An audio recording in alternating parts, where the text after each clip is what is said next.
Join on behalf of the Human Resources Development Fund in Saudi Arabia. We're very happy to join WAVES and to learn from the extensive experience of the participating countries, and also to allow colleagues from participating country to look at the employment service in Saudi Arabia, and always review and talk to us about opportunities for optimization of our services and how we can cooperate and work together. So we have to cooperate here also, so I have to go fast and you have to catch up with me. So sorry about that, but I'm trying to use the 15 minutes or 20 minutes as much as I can, and for any clarification, maybe you can get this through the questions. Juste pour savoir, donc les présentations seront remises à tout le monde. Donc le plus important, comme il l'a rappelé, is to focus on the key points, and everyone will have your presentation. Then for you, it's important to share your experience and to follow you. Thank you. The mission of the Human Resources Development Fund is to enhance the opportunities of young people in Saudi Arabia and improve their competitiveness to find jobs in the private sector through focused training programs and employment programs that will meet their needs. And we do this through qualified staff within the Human Resources Development Fund and the right IT systems. HRDF is part of an organization, the Ministry of Labor. The minister is the chairman of the Human Resources Development Fund board, and also he's the chairman of the technical education, technical training and vocational training in Saudi Arabia, and also the chairman of the General Organization for Social Insurance, which is responsible for programs for social security in Saudi Arabia. For the KSA, Kingdom Saudi Arabia context, we have, because most of the populations are young, we have an issue with young people unemployment rate. It's around 40%, because this is not because there are a lot of unemployed people, but also usually those employed are small compared to adult unemployment, because mostly they are in schools. It's around the young unemployment ratio is around 5.1. The international average is around 3.4. So we are above that average. And if we go to developed countries where like Germany, where the dual system is working very well there, it's much lower than that. If we look at the factors that significantly affecting the social and economic status of Saudi Arabia, we have the average wages. There are fluctuation in average wages in the private sector. The education level also, there are challenges. Some areas, the level of education is high school or below. The unemployment rate on average is 12%, but it's very high for the females, because culturally and from a working environment point of view, most of the private sector organizations are not equipped with the tools that will make it conducive for female employment, but we're working on this through programs. Also, the industry concentration are in certain region, but not evenly distributed around Saudi Arabia. Also, the level of expertise of the workforce, there are a high foreign contribution. The expats represent 83% of the workforce in Saudi Arabia, which is a bit paradoxical for a country like Saudi Arabia to have this huge number of expats working, and at the same time have an unemployment within the high unemployment within the nationals. So the existing challenges is that we have young population that is relatively high youth unemployment rate. That's structural and economic changes. We have emerging industries, and these would require certain skills that are not currently available within the job seekers.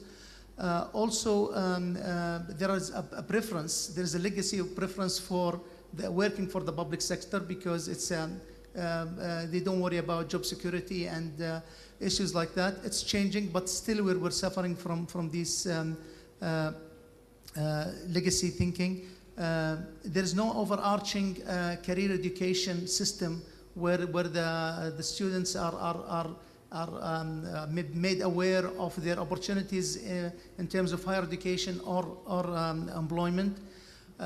Also, there is a need to foster a comprehensive ecosystem for all stakeholders through the programs that involve their participation, whether it's training institution, universities, the public education, primary education, the private sector, all the stakeholders. For the youth employment, this slide's in Arabic, but I would like to show how different active labor market policies are helping us instigate demand and also at the same time work on the supply side to make sure that we achieve our objectives. These are programs like the wage protection, subsidizing female employment, trying to increase the cost of expatriate workers so that nationals will have an opportunity. This is the landscape. Also, there is a zoning system for employers to have a certain ratio of nationals within their organization based on their size and their sector. If we look at the employment channels available now, we have face-to-face channels and also other alternative channels. We have the branches of Human Resources Development Fund, HRDF. We have job placement centers. We have recruitment offices. This is the private recruitment offices that HRDF is partnering with to deliver this service on behalf of HRDF. We have also job fairs and also training programs that are linked to employment. The alternative channels include our website. The unemployment assistant also is available online. Our unemployment system was established 2 years back, and it's totally online. You don't have to go physically to any place except going to the bank to open your account so that your unemployment assistant will be transferred to you if eligible. We have call centers to answer all the questions of the job seekers. We have also a website called Tecate Online, which is a website for all employers to post their jobs, and all the CVs of all the people on the unemployment assistance programs are also posted there, and there is an electronic matching of these. We have also Tecate Grads. This is the same service but provided for university graduates because it's a special segment of the job seekers. We have also virtual liqa'at, which are job fairs conducted online, not in person. And also we have a service we just provided, key accounts for big employers who would require special services to employ masses within their organization. And we've done this through public-private partnership. All these services are provided by the private sector, and they are run by also nationals who have been working within HR and different companies. But there are assessment methodology. We assess all these channels and make sure that we optimize the services as we go. The unemployment assistance programs, as I mentioned, there was a royal decree by King Abdullah 2 years back to pay an allowance for those who proved to be seeking jobs. And once they are eligible, they will receive a monthly financial allowance. If they are not eligible for the financial allowance, they will go to the training and employment services. These are training programs or job placement center where they go there and receive whatever they need to improve their competitiveness in the private sector, and they are also marketed to companies until the deal is sealed and somebody is employed within a certain company. And also we have job counseling through these centers, so everything they need will be provided. But these JBCs, we have around 27 JBCs, 11 for females and the rest are for males around the country, but still with a limited capacity. That's why we have the online services and other channels of employment. Also, we have done segmentation studies on our job seekers to understand what they would need and how we can customize and personalize the services to their needs. The Tecate employment challenge, I mentioned them. There is the Tecate online, starting from the least extensive physical requirement to the least. So starting with the website, the job seeker can go there, their profile are already there, and employers can post jobs, and the matching could happen, and they can communicate with each other. Actually, they can go to even to the job offer, electronic job offer stage, and offer the person the job online. Also, the Tecate, which is the job fairs, we have them online. We have conducted 2 so far. We have physical job fairs. We've conducted around 5 or 6 now. Our vision for these job fairs is to have a regional focus and sector focus, so that when the petrochemicals would require certain jobs or their employing masses, we'll conduct one for them. If a region is focused on tourism or a certain sector, we will have a job fair specific for the, and most of the job seekers coming to these job fairs, they have already profiled before coming, and we know where they can fit before they're joining these job fairs. We have Tecate recruitment offices, and this is, we're trying to leverage on the skills and expertise of the private sector and providing and trying to improve the industry, actually enhance the industry. So we took care of their cost, but they have to improve and optimize their services and provide it to the people we refer to them to assist them, to assist them. Also, we have the job placement center. This is so far the most extensive channel where the person is referred there, the job seeker is referred there, and they can get all the training they need, all the workshops, whether it's presentation skills, communication skills. These are the employment and soft skills that will make a huge difference, but will take short time to conduct. Currently, we have contracted a company within the private sector, very strong in call centers, very strong in training, to deliver what we call the tele-GBCs. This is providing the job placement center services through the phone, because we know there are certain females or certain males in remote areas that we can't establish a GBC near them, so that we're trying to reach them through the phone, give them all the training they need with other channels like online channels and other channels.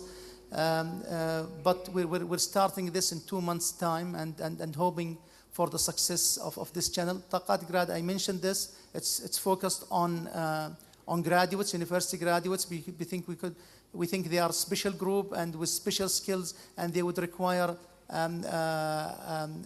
more investment in their matching to the right jobs, so that they will be put in productive and sustainable employment. Our plan is to have more than the matching capability of the website, is to have other services like there are support for hiring programs and support for an e-gate program, where we'll have recruitment challenge, on-job training. All these services will be added to the employment website. So it's an employment plus website more than a matching website. That will have career counseling, or all these things that a job seeker would require in addition to the matching. Also, when it comes to training and upskilling, as I mentioned, there is an issue with career education. We don't have a career education system. So our objective is to empower the youth through smooth integration into the workforce through career education, steer job seekers to appropriate career, and instill professional outlook, and create awareness of career education opportunities around the country. These are the objectives of the program we're just embarking on. Our focus is to make them better understand oneself and their interests, so that they choose the right career and they choose the right specialty at the university, or technical education, or maybe entrepreneurship if they like that, and how to work on the job, how to explore their career, and how to sustain the job once they are on the job.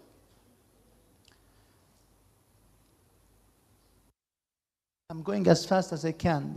You just make sure you're catching up. So when it comes to training, upskilling, also we have an e-training program where all those on the unemployment assistance programs can join. So far we have 34 courses, totally online, e-training. About 33 million have visited and viewed this training. We have assigned 15 million to these courses. And this is not a unique user. This is a user, going and completing a course, so it will be one use of the course. So 4 million of job seekers who attended these courses, and 3,900,000 have completed a course, a specific course. So some of them could finish 30 courses, and some of them could have finished 2 courses, but the total completed courses are around 4 million courses so far. If we also we have programs that will we're trying to leverage the certification system already in place. Cambridge IT training is something similar to ICDL, and this for university graduates who their specialty may not be suitable for the labor market. This could improve their competitiveness. So for this program, we have totally outsource it to the Technical and Vocational Training of Saudi Arabia, TVTC, which is a sister organization. And about 3,200 people have completed the course. 600 of them are already in employment, and 50% of them are females.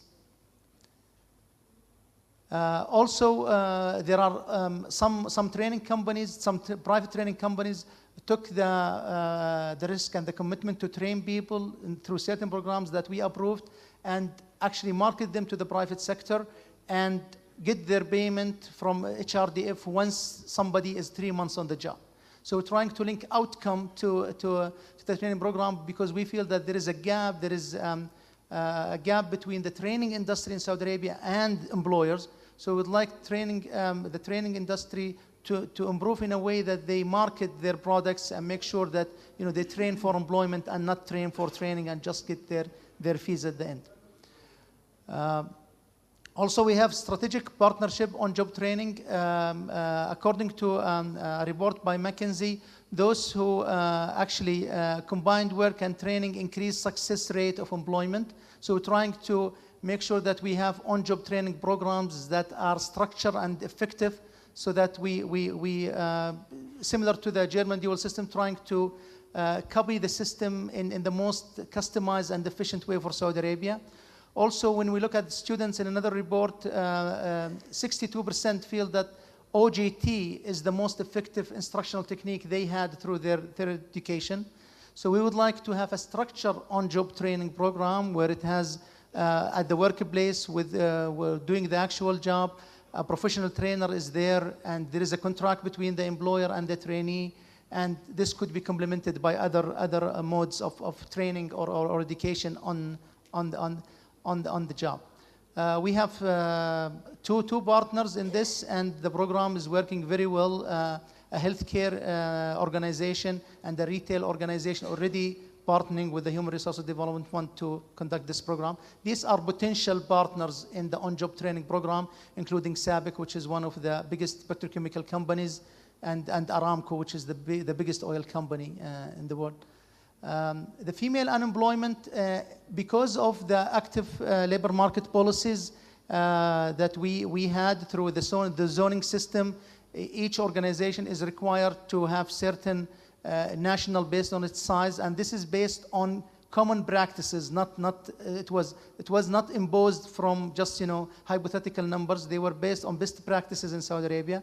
The number of female employed in the last 2 years almost quadrupled, from 55,000 female in the private sector to 200,000 between 2010 and 2012.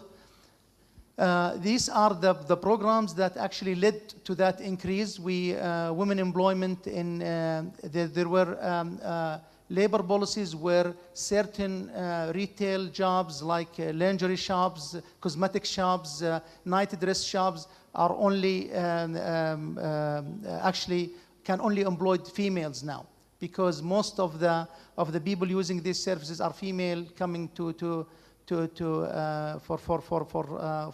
buy from these shops. Also, there is a program for telework where we can help the female work from home in a productive job. We're working on the IT system and IT company to help us with that. Also, sustaining women employment through supporting services like women in Saudi Arabia don't drive, so some transportation services, and also this is helping the public transportation now, huge projects in public transportation to overcome issues like these. So all these programs are leading to this huge increase in the female, but still, you know, female unemployment rate is above 30%, and we need to really create jobs and to make sure that we cover this. Also, these are, we talked about this, these are the specific programs, and I can cover them if somebody is interested later. These are also we're thinking of nationalizing mall, having service centers in mall that will be employing females to serve employers within malls, employ more females and avail themselves with government services.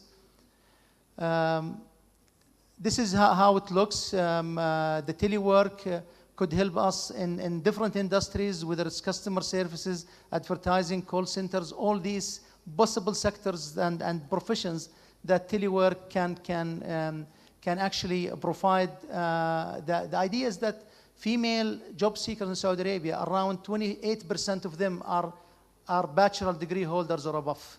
So they are very educated, and if we can leverage their skills and expertise by having them working from home and supporting these sectors, we will have a huge impact on both the supply and demand side.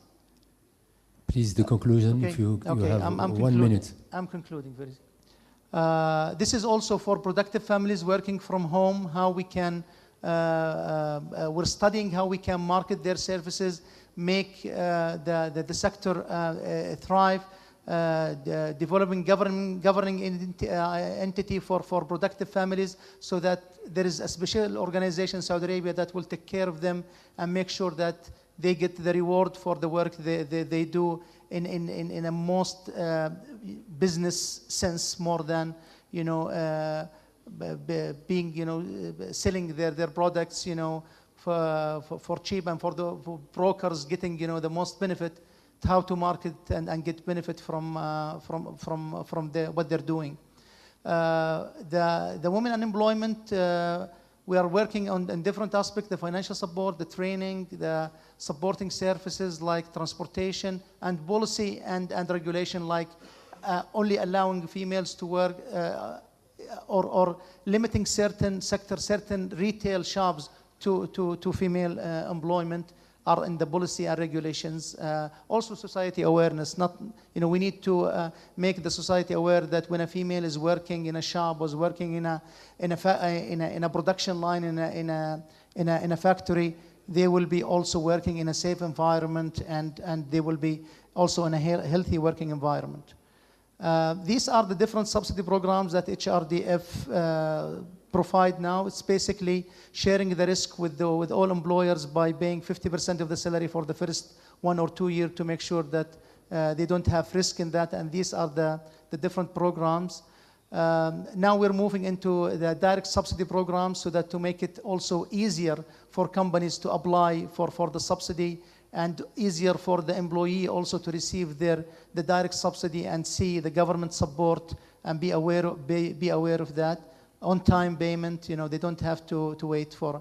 Also to encourage the private sector, based on the zoning program, we have green, yellow, and red. If you are in the green or the platinum, you will enjoy more subsidy. You can employ people with higher qualification, and at the same time get 50% of that salary with a cap that is higher for companies that are doing better in nationalization.